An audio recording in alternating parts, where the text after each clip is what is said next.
So MoonDrop has a new headphone. This is the MoonDrop Edge, and it's an $80 wireless headphone with ANC on it. So it's meant to be portable. And looking at the back here, you can see that's the frequency response graph from the manufacturer. And in reading tech specs, it has actually Bluetooth 5.4, which is very nice to see. It supports SBC, AAA, and LDAC for its codec. So altogether, this could be a really good value if it turns out to be good. So let's unbox it. Okay, let's get rid of this introduction. This is the accessories box.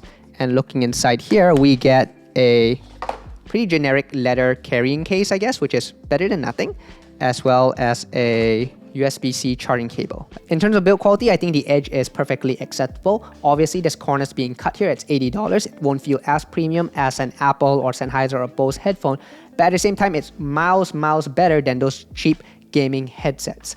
It does use a mix of some metal and plastic, I believe. I think the headband running through here and the yokes here have a bit of metal to them. The top here is a pretty nice plastic textured feel to it, actually. This padding is plush. The leatherette here does feel like, you know, the stuff that you find in a higher end headphone versus the stuff that just flakes within a couple of weeks. As you can see, it does swivel, it does fold in on itself, but I think the folding mechanism is a little janky. There is not a lot of Y-axis rotation, so when I wear it on my head, it does have a bit more pressure on the top than it is on the bottom. And I think this headphone is built for people with a bit larger heads. As you saw, I didn't even make it any larger. In terms of buttons, there is a few sets of buttons over here on the right side: volume, power, Bluetooth, volume down, and ANC. And then on the left side, you just have entry for the USB-C connector.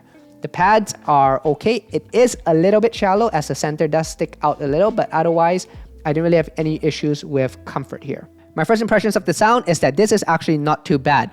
In the classic MoonDrop fashion, it's a bit thin in the lower mids, a bit forward in the upper mids. However, it completely avoids having the main issues of cheaper Bluetooth headphones like this one, where it's overly bright in the treble and it's peaky and painful, or there's too much bass where it becomes bloated and muddy.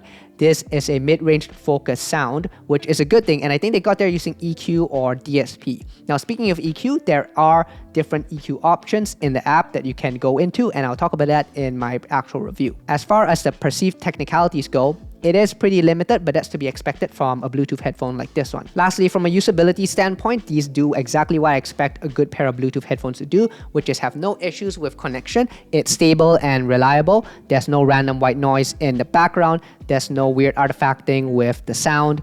Apparently, there's 48 hours of battery on this thing, which I kind of believe because when the time I've been using it, it hasn't even drained at all. I will have to give this a bit of time over the next couple of weeks before giving my full review, but at the first impressions, it's pretty decent, honestly.